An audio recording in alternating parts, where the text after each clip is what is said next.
नमस्कार। SBT news में आपका स्वागत है। पेश है 15 जनवरी शनिवार दोपहर 3:15 बजे राजस्थान जोधपुर बीकानेर की बड़ी खबरें। झुंझुनू के बीडीके अस्पताल में एक महिला ने 5 किलो वजनी बच्चे को जन्म दिया। फिलहाल बच्चा और मां दोनों स्वस्थ हैं।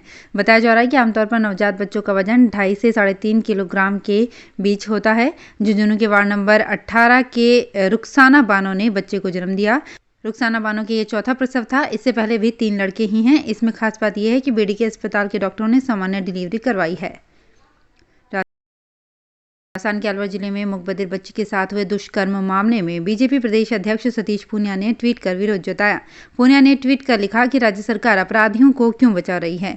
उन्होंने लिखा कि 17 और 18 जनवरी को प्रदेश के सभी मंडलों पर व्यापक विरोध प्रदर्शन किया जाएगा।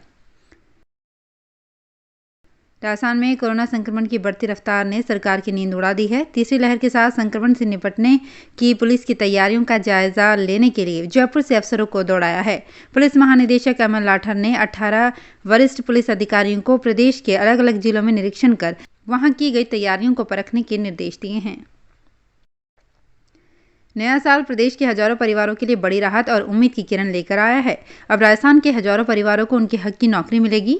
मुख्यमंत्री अशोक गहलोत ने अनुकंपा नियुक्ति को लेकर 28 अक्टूबर 2021 को जारी अधिसूचना का लाभ इससे पहले के प्रकरणों में भी देने के प्रस्ताव को मंजूरी दे दी है। इस संबंध में अधिसूचना 28 अक्टूबर 2021 को जारी की गई थी, क्योंकि इससे पूर्व प्राप्त प्रकरणों में इसका लाभ नहीं मिल पा रहा था।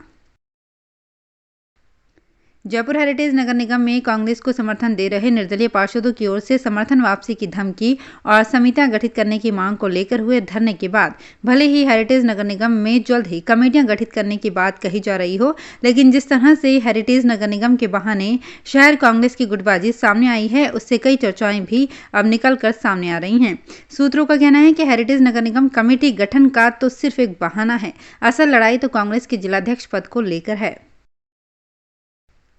कोरोना के बढ़ते केसों का असर अब राजनीतिक गतिविधियों पर दिखने लगा है। इसी माह होने वाले भाजपा के राष्ट्रीय अध्यक्ष जेपी नड्डा का जयपुर दौरा रद्द हो गया है। इसके साथ ही फरवरी में कांग्रेस सरकार के खिलाफ होने वाला प्रदर्शन भी अब खटाई में पड़ गया है। नड्डा को जयपुर में पार्टी कार्यकर्ताओं के बड़े सम्मेलन को संबोधित करना था। इसके साथ ही नड्डा 8 जिलों के नए पार्टी कार्यालय भवनों का उद्घाटन भी करते। राजस्थान सरकार द्वारा जारी गाइडलाइन की पालना में मेहरानगढ़ दुर्ग, जसवंतथड़ा, रावजोधा डेजर्ट पार्क, उम्मेद भवन म्यूजियम, अहिर छत्रगढ़ दुर्ग आगामी आदेश तक सप्ताह के प्रत्येक रविवार को पर्यटकों के लिए बंद रहेगा। मेहरानगढ़ म्यूजियम ट्रस्ट के निदेशक करनी सिंह जसोल ने बताया कि राजस्थान में कोरोना के केसेस बढ़ोतरी के मद्देनजर ये गाइडलाइन सरकार द्वारा जारी की गई थी। उसकी पालना में ये पर्यटन स्थल बंद रहेंगे। मकर संक्रांति के बाद बीकानेर में सर्दी ने एक बार फिर जोर पकड़ लिया है। शुक्रवार को बीकानेर में कोहरा था, लेकिन मौसम जल्दी खुल गया। वहीं शनिवार को 10 बजे तक भी राहत नहीं मिल पाई। दिन की विजिबिलिटी इतनी कम थी कि 5-7 फीट की दूरी पर भी कुछ नजर नहीं आ रहा था। शनिवार को बीकानेर में सख्त लॉकडाउन की पालना करवाने में मौसम ने सबसे महत्वपूर्ण भूमिका निभाई। सुबह सवेरे इतनी सर्दी के चलते कोई बाहर नहीं निकला। बीकानेर में न्यूनतम पारा गिरकर अब महज 4.7 डिग्री सेल्सियस पर आ गया है। जोधपुर में कोरोना की तीसरी लहर बहुत तेजी से फैल रही है। यहां इस वर्ष के पहले पखवाड़े में ही 5,905 लोग कोरोना संक्रमित हो चुके हैं। कोरोना की तेजी से बढ़ती संख्या चौंका रही है। साथ ही संक्रमण दर भी लगातार ऊपर बनी हुई है। हर 5वां व्यक्ति पॉजिटिव आ रहा है। हालांकि तीसरी लहर में अब तक केवल 5 संक्रमितों को ही वेंटिलेटर की जरूरत पड़ी है। इस दौरान 3 संक्रमितों की मौत हुई है। ये सभी भी दूसरी बीमारी के कारण गंभीर थे।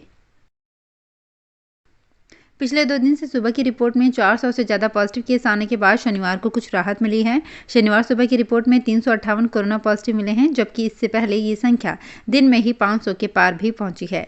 पॉजिटिव कम आने का कारण एक ये भी है कि 2,500 टेस्ट ही हुए हैं, जबकि पिछले दिनों में ये 3,000 से ज़्यादा थे। बीकानेर में अब ऐसा कोई एरिया नहीं रह गया है जहाँ कोरोना नहीं हो। एक्टिव केस की संख्या अब 3,000 के आसपास पहुँच रही है। जोधपुर शहर में हो रही दुपहिया वाहनों की चोरियों के चलते उदय मंदिर पुलिस ने 2 वाहन चोरों को गिरफ्तार किया है। दोनों से 7 चोरी की बाइक बरामद की गई है।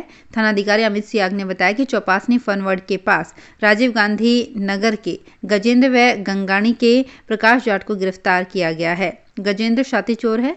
2 बार मोटरसाइकिल चोरी के प्रकरण में गिरफ्तार हो चुका है। दोनों ने रेलवे स्टेशन, रायकाबाग और पावटा तथा शहर की विभिन्न जगहों से वाहन चोरी करना स्वीकार किया है।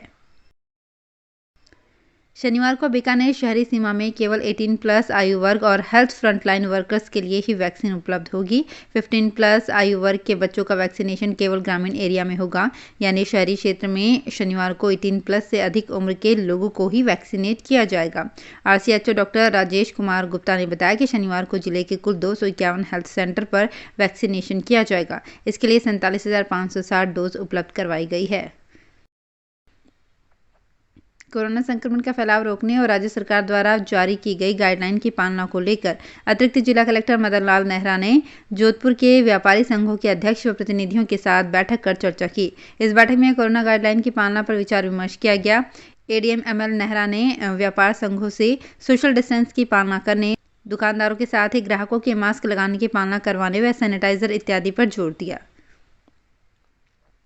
नौकरी पेशा व्यक्ति का PF भी कटता है, जो उनके PF खाते में हर महीने जमा होता है। इसे भी आप एक तरह का निवेश ही कह सकते हैं। जैसे आप बैंक में पैसे जमा करके रखते हैं, ठीक वैसे ही PF खाते में भी पैसे जमा होते हैं। वहीं इस खाते में जो पैसे जमा होते हैं, अगर आप उनके बारे में जानना चाहते हैं तो इसके कुछ तरीके हैं, लेकिन इनके बारे में लोगों को बेहद कम ही पता है। ऐसे में अगर आप भी अपने PF खाते का बैलेंस चेक करना चाहते हैं और जानना चाहते हैं कि आपके PF खाते में कितना पैसा जमा है, तो आप एक नंबर से भी इसका बैलेंस जान सकते हैं।